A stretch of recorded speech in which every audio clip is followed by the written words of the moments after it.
Welcome to something short and sweet in the Parsha. This week, Parsha Shelach.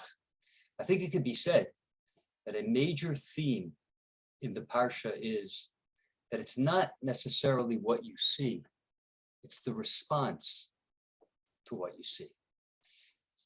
12 spies went into the land of Israel. 10 came back with a bad report, 10 with a good.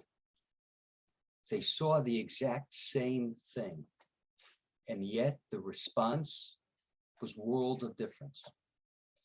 At the end of the parsha, the mitzvah of lo sasuru achrei levavchem v'achrei nechem, do not go astray after your heart and after your eyes.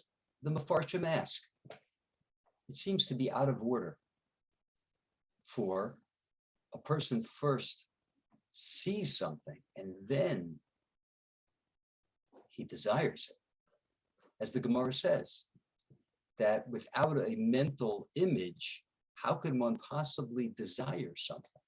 So why doesn't it say v'lo sasur acharei nechem v'acharei levavchem?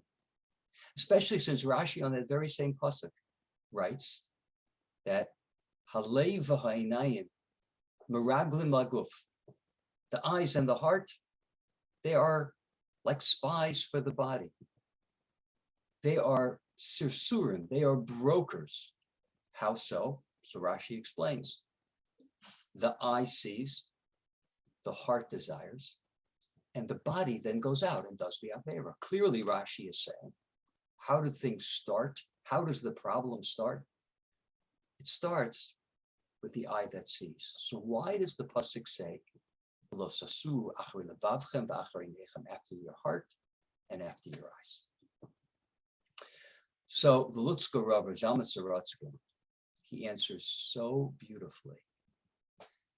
And the truth is, I would say that it's even more practical than it is beautiful. He says, there's a lot of things that we see. You could call it, we see with one eye, especially this day and age.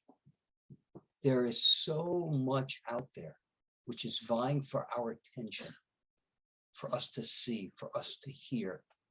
So we come across a lot of images, many of them nefarious. What the Torah's teaching is, okay, you saw something. Now what's the response? Do I look again? Do I look with two eyes? Do I allow what I have seen to hook into my heart? Do I allow myself to desire it, or do I just move on? So the first sighting, that's not a problem. That's natural. The problem begins with acharei levavchem. Do I stop, covet it, and then acharei nechem, look again? And it's interesting, Rav Zalman points out, that Rashi, when he talks about how things progress, the eye, the heart, the body, he specifically says the eye sees, ayin roeh. He doesn't use the language of the pasuk. The language of the pasuk is einayim, eyes. Why? Says Rav Zalman, Rashi's making the distinction between the first time you look and the second time you look. The first time, ayin roeh, that's natural. The question is it going to be from the ayin roeh? Is it going to be halev chomed? Is the heart going to desire? And then if the heart desires, then it will be to see again. This is such a practical eitzah, advice for all of us. You know, I got a call last week, somebody who was so distraught over current events. What's going to be with America? What's going to be with the Jewish people in America? And he was really getting down over it. Very important for him to take this lesson to heart, and for all of us to take this lesson to heart. There are some times we hear something.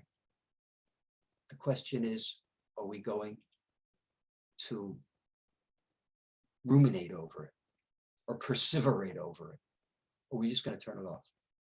We see something. Do we say, let me look the other way? This is not good for my spiritual health.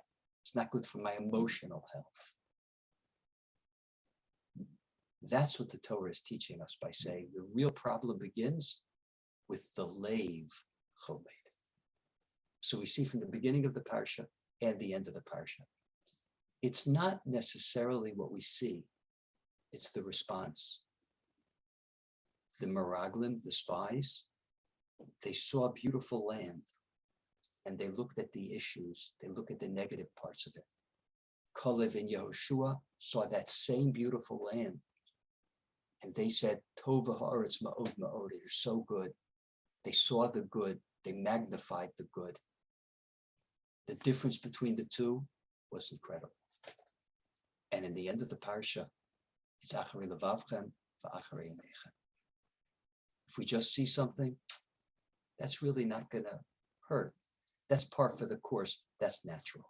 As long as we don't get it to the point of acharei levavchem, we keep ourselves emotionally strong and spiritually strong. Thanks so much for listening. Have a great Shabbos.